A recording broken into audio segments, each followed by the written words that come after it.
Oi, gente, tudo bem? Eu sou a Maria Vitória e eu e a Natasha vamos começar com vocês os estudos de anatomia. E hoje a gente vai fazer uma videoaula com dois sistemas, o sistema cardiovascular e o sistema respiratório. E na sequência já tem gravado mais outra videoaula com sistemas digestório e excretor. Tudo bem? O primeiro sistema que a gente vai estudar é o sistema cardiovascular, que tem como componentes o coração e todos os vasos sanguíneos. Isso compreende as artérias, veias, arteríolas, vênulas e os capilares. A gente vai ver cada uma dessas estruturas com mais detalhes mais à frente. Mas por agora, é importante entender qual que é a função desse sistema. O sistema cardiovascular tem como função fazer a distribuição de substâncias no nosso organismo, e ele faz isso por meio da nossa corrente sanguínea. E quais são essas substâncias? São as mais variadas, pode ir desde nutrientes, a gás oxigênio, resíduos, hormônios, além também de células que estão envolvidas no nosso sistema imune. Então, o sistema cardiovascular, ele vai integrar vários sistemas, porque uma substância que seja excretada ou secretada, por exemplo, lá no nosso cérebro, que faz parte do sistema nervoso, ela pode chegar pela corrente sanguínea até componentes do nosso sistema digestório. Então, por meio da corrente sanguínea do sistema cardiovascular, ocorre essa integração entre vários sistemas. O primeiro componente do sistema cardiovascular é o coração. O coração ele está dividido em 4 cavidades, isso nos mamíferos, incluindo os humanos. E essas 4 cavidades são 2 átrios e 2 ventrículos. Os átrios, eles têm a função de receber o sangue vindo ou do restante do corpo ou dos pulmões. E os ventrículos vão receber o sangue que vem dos átrios e vão expelir esse sangue, expulsar, vão bombear o sangue para fora do coração, indo ou para o restante do corpo ou para os pulmões. Além disso, o coração também tem 3 camadas, que são camadas de tecidos, né? A gente tem a camada que vai ali revertir as paredes internas das cavidades, que é a camada mais interna do coração, que é o endocárdio. E nós também temos a camada mais externa, que é a camada que a gente vê ali por fora do coração, que é o pericárdio. Entre essas duas camadas, a gente tem a camada musculosa, que é a maior camada, a camada mais espessa, que é o miocárdio. O miocárdio, a gente vai ver ele que vai fazer movimentos cardíacos, que vai ser o movimento, por exemplo, dos ventrículos para expulsar o sangue do coração. Além disso, o coração também apresenta válvulas ou valvas.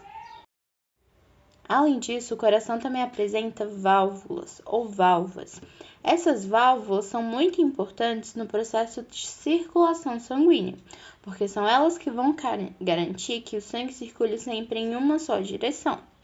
Nós temos 4 válvulas no coração. Nós temos 2 válvulas que estão entre um átrio e um ventrículo, que são as válvulas atrioventriculares.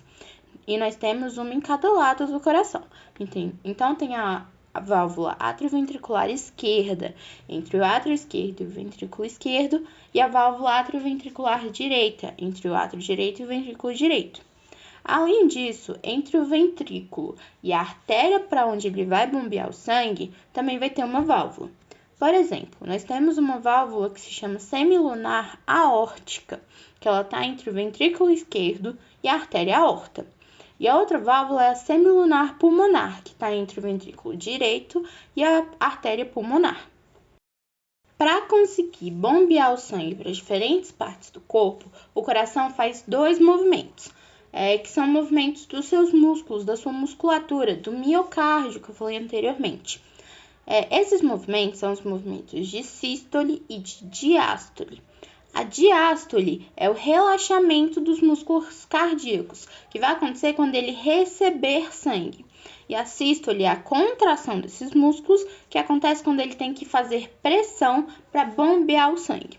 Por exemplo, aqui nessa imagem, a gente tem um coração fechado e um coração aberto, ambos em movimentos de sístole e diástole. Por exemplo, nesse coração aberto aqui. Sabe quando o coração está mais cheinho, que ele está mais redondinho ali naquela imagem?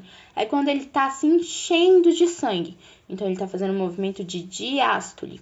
Quando ele comprime suas paredes, comprime o miocárdio para fazer essa contração e bombear o sangue, que ele fica mais fino, é o movimento de sístole. Ali ele tá exercendo força, pressão para bombear esse sangue.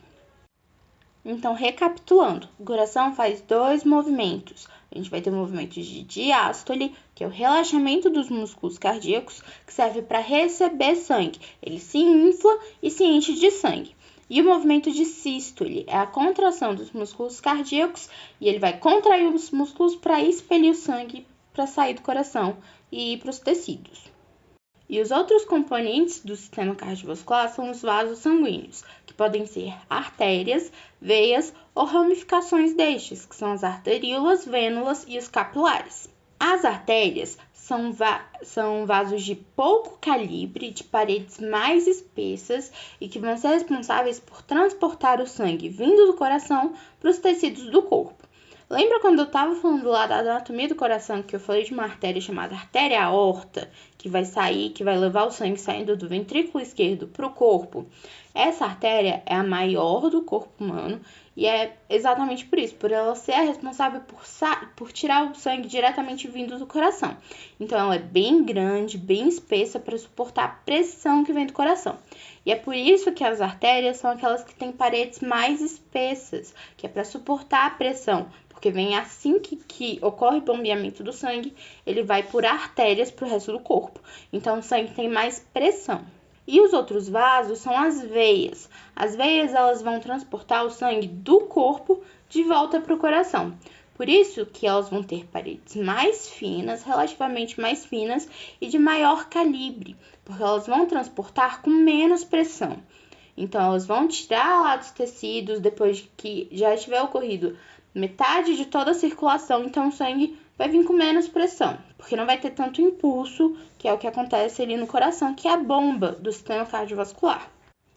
Esses vasos, eles funcionam como mangueiras.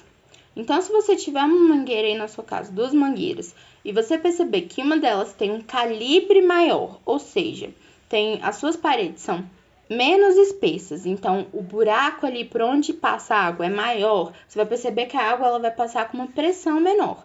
Mas se as paredes forem mais espessas e o local por onde a água passa for menor, a água vai passar com mais pressão. Além disso, a gente tem arteríolas e vênulas, que são as primeiras ramificações a partir das artérias, então vão ser como se fossem as próprias artérias e veias, só que menores, né, que é para atingir já tecidos mais distantes do coração. E por último, a gente vai ter os capilares, que são os vasos que vão vir, por exemplo, até aqui a ponta do nosso dedo, que são os vasos bem menores que vão chegar até os extremos do corpo. Os capilares, eles não vão ter essas paredes que a gente vê em artérias e veias, né, que eu falei que são paredes mais finas, mais grossas. Eles vão ter apenas ali uma camada de tecido para proteger e para servir de barreira para esse sangue, né? Então, a gente vai ter artérias que vão transportar o sangue do coração para os tecidos, veias que vão transportar o sangue dos tecidos, ou seja, dos órgãos, dos outros órgãos, das outras estruturas corporais, de volta para o coração, arteríolas, vênulas, capilares, que são ramificações que vão chegar ali nas periferias do corpo, desculpa. Aqui essa imagem é só para demonstrar a diferença de calibre e de espessura de parede das artérias e veias. A gente tem um corte de um coração e aqui, indicados pelos números 13 e 14, que estão aqui bem no meio da imagem, a gente tem artérias e veias que são muito importantes para o coração, que são as artérias e veias coronárias, que vão fazer ali a distribuição de sangue no próprio coração, porque o sangue ele também tem vasos sanguíneos que vão distribuir sangue para ele, né? Então, a gente tem, por exemplo, vocês estão vendo esse vaso que está no número 13, vocês percebem que ele tem um calibre menor e as paredes são mais espessas? Então, esse vaso no número 13 é a artéria coronária, enquanto os vasos indicados pelo número 14 são as veias coronárias, que tem a parede bem menos espessa e o local por onde passa o sangue é bem maior. Só para vocês conseguirem distinguir, olhando melhor, olhando numa peça real, como que é essa diferença de tamanho entre artérias e veias. E é impossível falar do sistema cardiovascular sem falar do componente mais importante, que é o componente que vai ser transportado, que vai distribuir todas aquelas substâncias que a gente falou no começo, né, que vai ser a função principal do sistema cardiovascular, que é o sangue. O sangue, ele é o líquido que vai ser transportado pelos vasos e que vai chegar em todas, ou praticamente todas as partes do nosso corpo. E ele é constituído por grande parte por plasma, que é o líquido mais abundante no sangue. Ele vai representar ali 55% do seu volume, e é como se fosse a água, né? Como se fosse água, é ele que vai dar essa liquidez para o sangue, é por causa do plasma que o sangue é líquido. E além do plasma, o sangue tem 3 células principais, que são os leucócitos, os chamados glóbulos brancos, que são células que estão envolvidas na defesa do nosso organismo, que fazem parte lá do nosso sistema imune. As hemácias, que são os glóbulos vermelhos, são as hemácias que vão carregar a hemoglobina, né, que vai ser o que vai dar a coloração vermelha para o nosso sangue, e a hemoglobina vai transportar oxigênio para os tecidos. Então, quando o sangue passa lá no pulmão que oxigena, vai ser a hemoglobina que vai pegar as moléculas de oxigênio, de O2, e vai transportar no sangue até todos os tecidos do corpo. As hemácias são as células que estão em maior abundância no nosso sangue, por isso que ele é vermelho. E nós também temos as plaquetas, que são alguns fragmentos, não são células, mas são fragmentos que têm um papel essencial no processo de coagulação sanguínea, que é quando forma coágulos, forma aquelas formas mais espessas, mais sólidas, solidificadas do sangue, que são muito importantes no processo, por exemplo, de cicatrização. Por fim, vamos falar da circulação sanguínea. Os humanos, a circulação dos humanos pode ser dividida em 2 circulações, uma pequena e uma grande. A pequena circulação vai ser aquela que vai envolver somente o coração e os pulmões, e a grande circulação vai envolver o coração e todo o restante do corpo.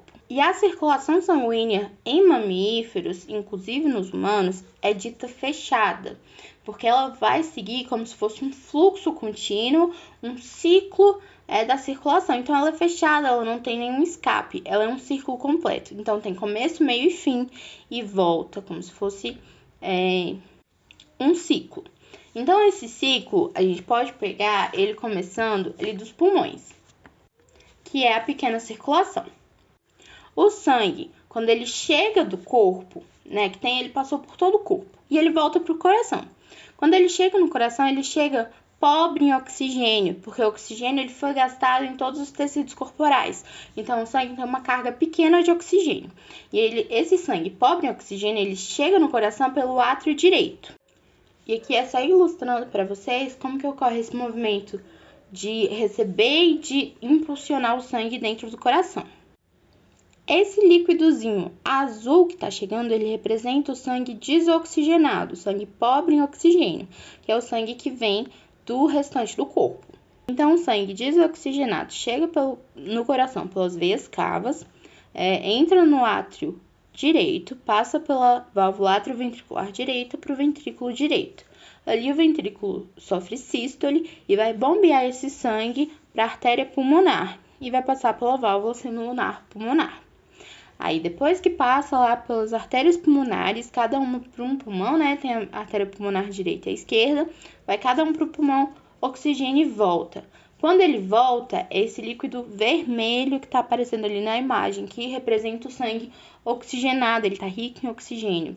Então, ele volta pelas veias pulmonares para o átrio esquerdo, passa pela válvula atrioventricular esquerda, ventrículo esquerdo, pela válvula semilunar aórtica, até ali a artéria aorta. E aí tem ramificações, vai levar esse sangue para todo o corpo.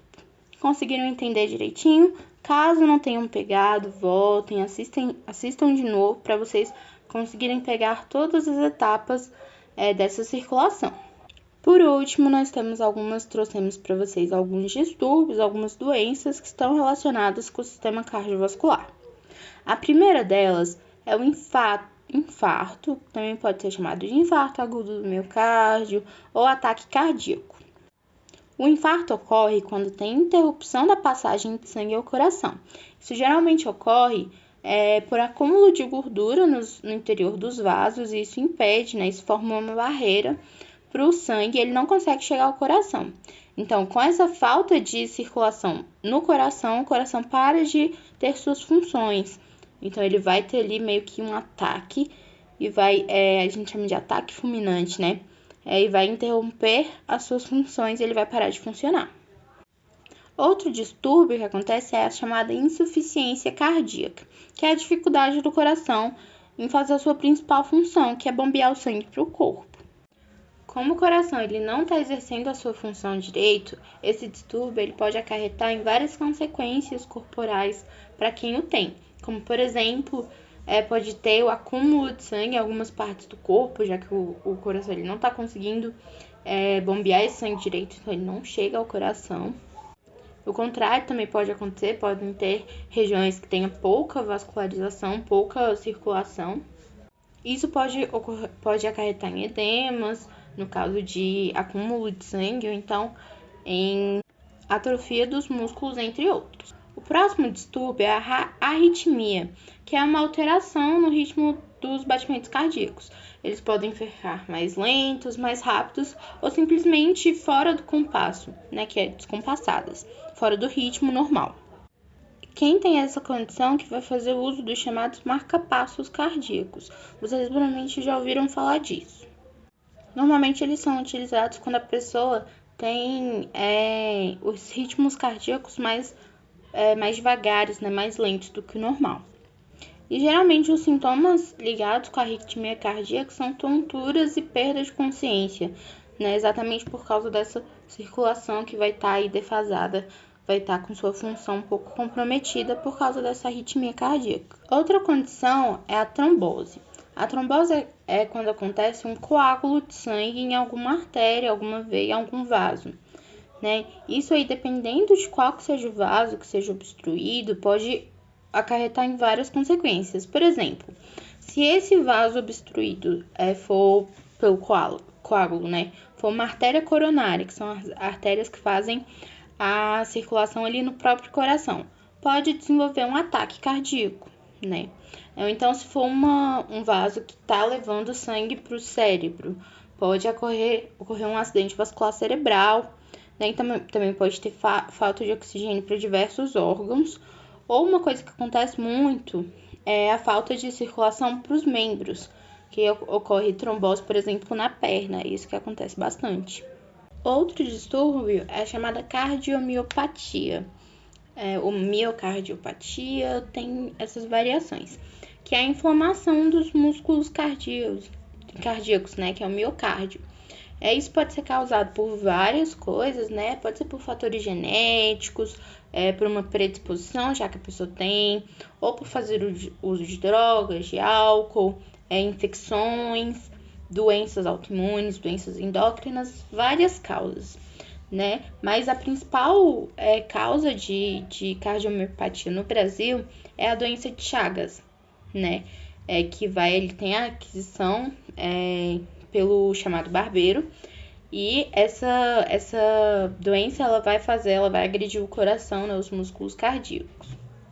E a cardiomiopatia ela vai fazer com que o coração, os músculos cardíacos, eles aumentem de tamanho, né? Então, esse aumento de tamanho, o coração vai ficar muito grande, ele também vai fazer com que perda suas funções e pode levar à chamada insuficiência cardíaca.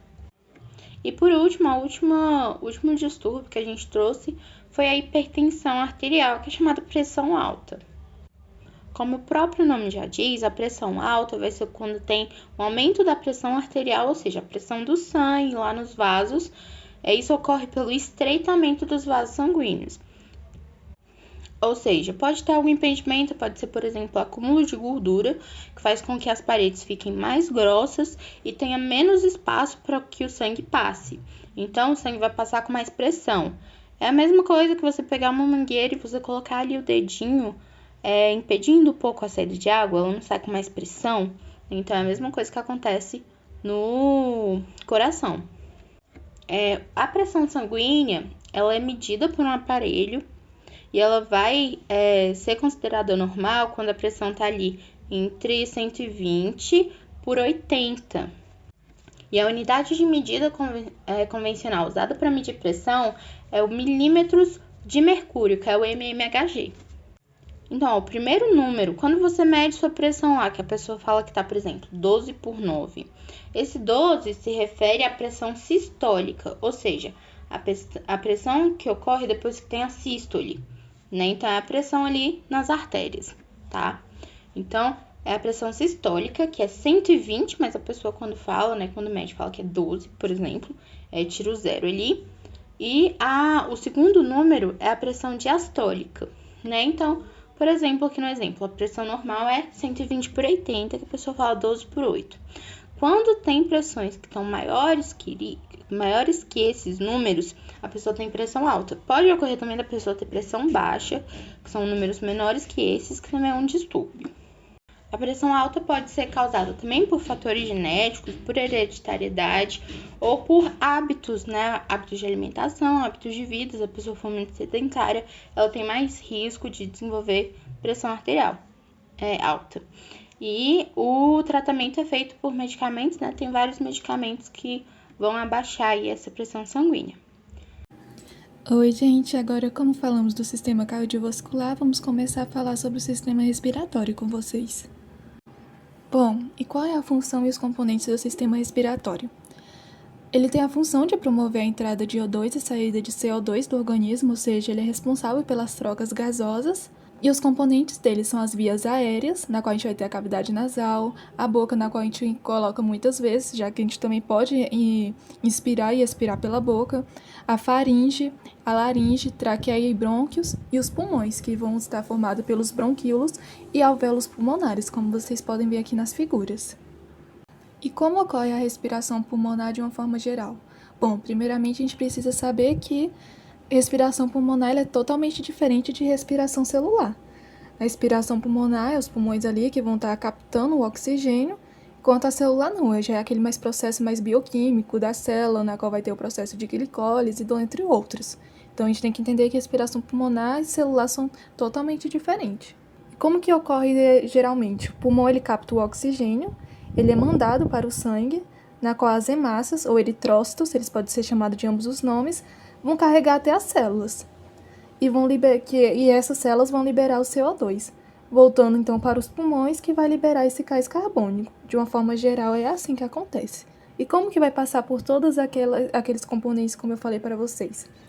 Aí vai ocorrer pela inspiração e expiração, lembrando que inspiração é a entrada de ar e expiração é a saída de ar, que é como ocorre a ventilação pulmonar.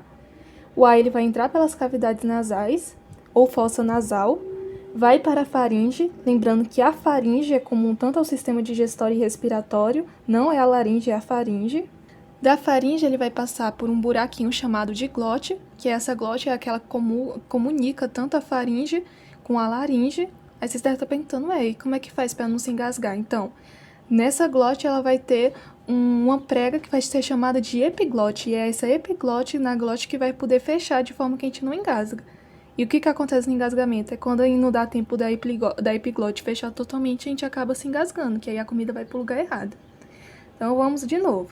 Passou pelas cavidades nasais, vai para a faringe, vai para a glote e agora vai para a laringe. A laringe, lembrando, essa é totalmente do sistema respiratório. Da laringe vai para a traqueia, depois vai para os brônquios. Os brônquios eles são ramificados para os 2 pulmões e dentro dos pulmões vai ter os bronquíolos e alvéolos pulmonares.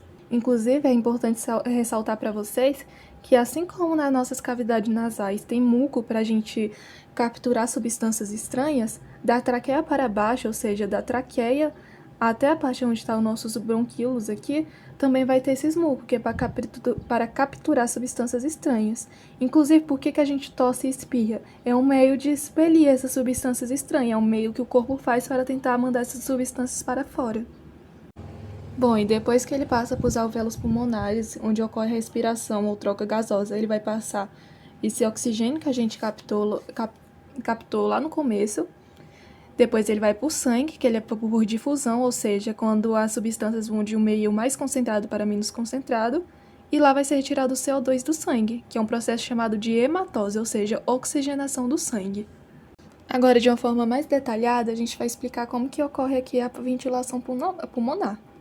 Primeiramente, a entrada e saída de ar, ela ocorre por conta de uma diferença de pressão.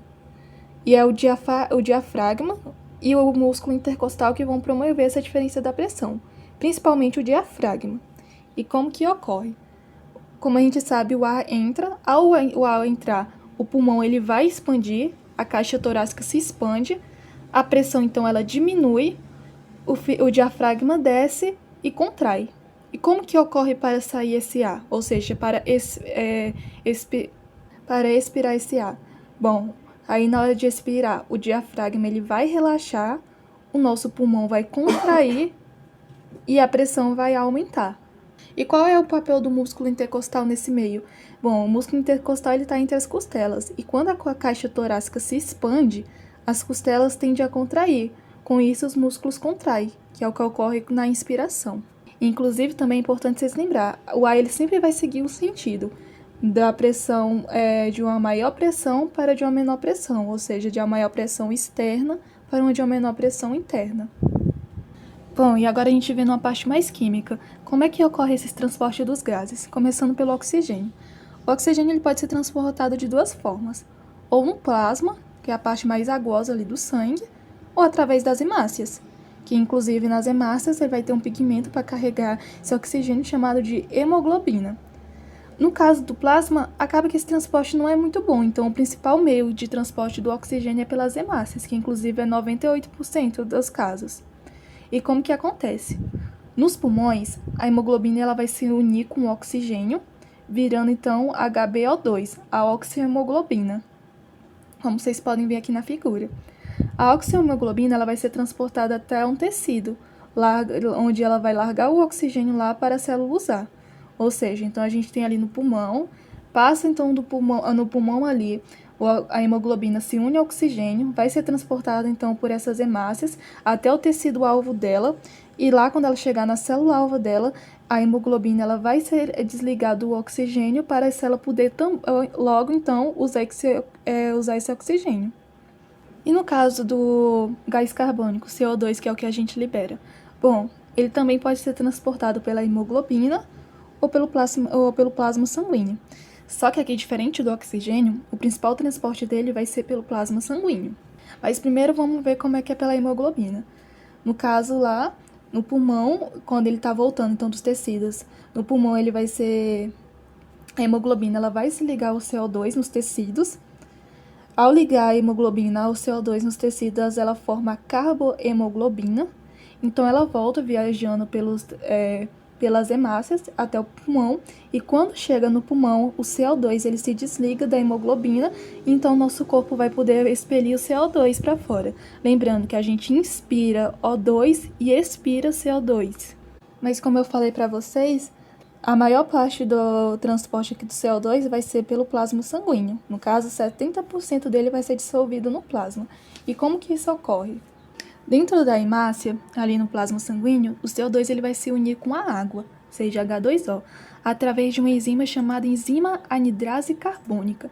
E dessa forma, ela vai se formar o ácido carbônico, como está mostrando bem aqui nessa fórmula aqui em cima para vocês. E por que isso é importante?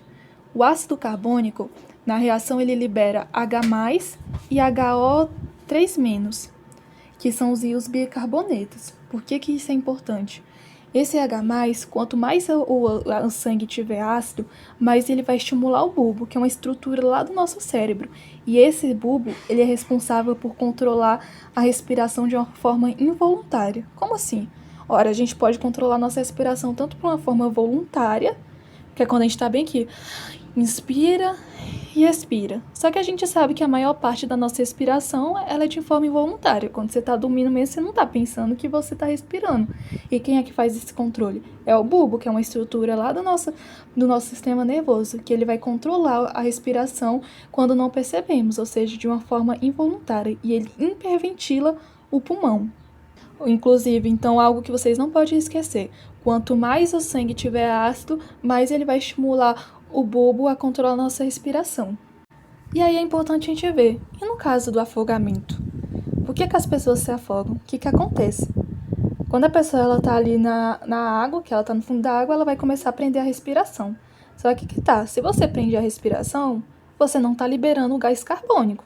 Se você não está liberando o gás carbônico, ou seja, o CO2, então esse CO2 ele vai estar lá no plasma se unindo com a hemoglobina e vai ter essa liberação então de H+.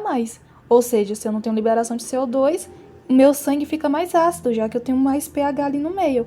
Se eu tenho mais pH, o que acontece? Eu tenho a estimulação do bulbo. Dessa forma, o bulbo vai obrigar a pessoa a respirar. E como ela está debaixo da água e ela vai tentar respirar, como ela tem que expirar debaixo da água, ela vai acabar inspirando essa água junto e, de certa forma, se afogando. Inclusive, tem como descobrir se uma pessoa ela acabou morrendo, se a pessoa está dentro da água ali, se ela acabou morrendo de afogamento ou foi por outra coisa. É só você olhar a quantidade de água que tem dentro dos pulmões da pessoa. Se tiver água ali, foi porque a pessoa morreu por conta do afogamento mesmo.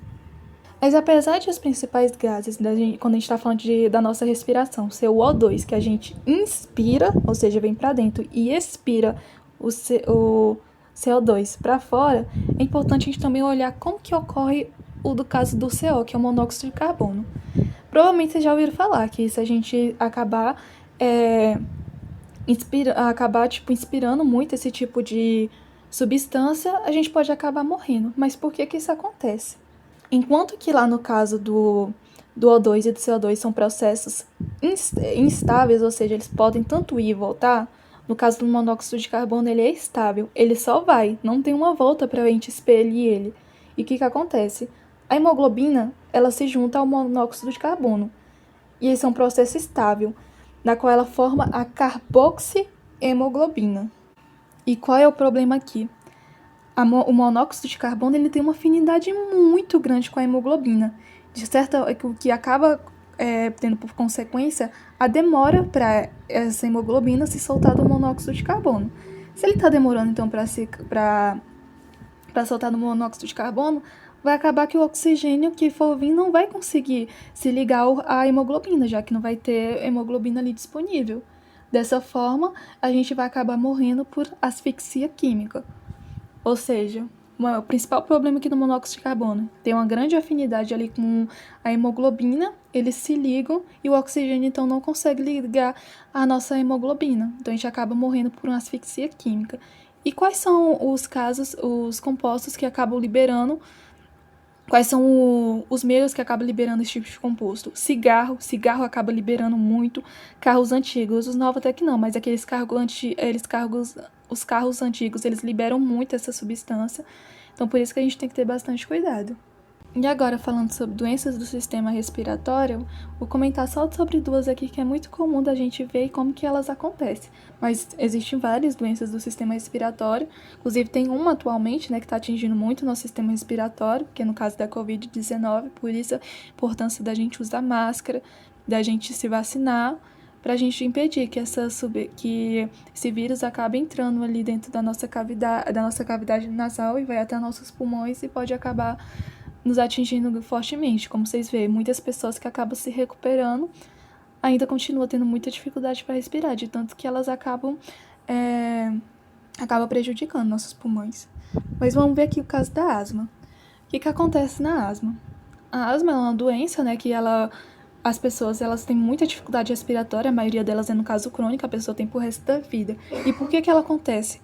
Ela é uma hipersensibilidade nos bronquíolos. O que acontece? Lembra que eu disse para vocês que da traqueia para baixo, quando tem substâncias estranhas, acaba que a nossa traqueia, da traqueia para baixo começa a produzir um muco? No caso aqui, eles produzem muito esse muco. Por quê? Porque os bronquíolos ele tem uma hipersensibilidade. E por conta dessa hipersensibilidade acaba causando um bloqueio, como vocês podem ver aqui na imagem. Tem a obstrução e acaba inflamando por conta da quantidade de muco ali nos nossos bronquíolos. Dessa forma, o ar até entra, só que a gente tem muita dificuldade na saída de ar. Inclusive, se vocês virem em prova assim, o principal problema ali da asma é na entrada ou saída de ar. O principal problema ali é na saída. E quais são os sintomas? É dificuldade para respirar, é dor no peito, é tosse. Provavelmente vocês já ficaram gripados assim com a dificuldade para respirar. Agora imagine isso o tempo todo. É como geralmente uma pessoa com asma quando tem crise. E quais são os tratamentos? Geralmente elas têm inaladores de resgate ou de controle. Geralmente aquelas bombinhas que a pessoa pode usar para poder voltar a respirar e poder ajudar a pessoa. E no caso da rinite alérgica? Provavelmente vocês já conhecer alguém que tenha rinite, principalmente aqui em Brasília, porque quando vem aquele tempo assim de seca, então tem muita poeira e então é bem mais fácil da pessoa acabar tendo crises de alergia. A rinite alérgica, diferente da asma, ela não acontece nos bronquíolos, ela acontece na cavidade nasal. E ela é uma inflamação na cavidade nasal devido a uma hipersensibilidade.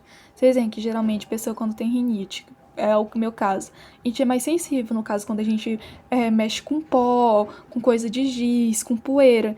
Claro que essas coisas, geralmente, por ser substâncias estranhas, a gente pode acabar querendo expelir, como espirrar, tossir por conta disso. Mas no caso da pessoa que tem rinite, ela já tem uma hipersensibilidade devido a isso. Então ela já produz um muco mais rápido assim que ela entra em contato com essas substâncias. E os principais sintomas é o espirro, coriza, olhos vermelhos. E o tratamento geralmente é medicamentos anti-histamínicos. Só que uma coisa, gente, apesar de ter isso, a gente tem que ter muito cuidado, porque se você fica constantemente perto desses tipos de substâncias na qual ela causa essa hipersensibilidade, você pode acabar tendo asma ou outras doenças do sistema respiratório, como no caso da bronquite. Vou falar do meu caso, por exemplo. Se minha rinite alérgica ela fica muito forte, eu vou para bronquite alérgica e eu passo o dia sem conseguir respirar, tendo que fazer tratamento. Então, cuidado aí, tome cuidado e protejam o sistema respiratório de vocês. E é isso, gente, sobre sistema respiratório e sistema cardiovascular. Espero que vocês tenham compreendido. Qualquer dúvida, vocês podem escrever aqui nos comentários ou conversar com a Sandra, a gente nas monitorias. E espero que tenha conseguido ajudar vocês mais um pouquinho a compreender como funcionam esses dois sistemas.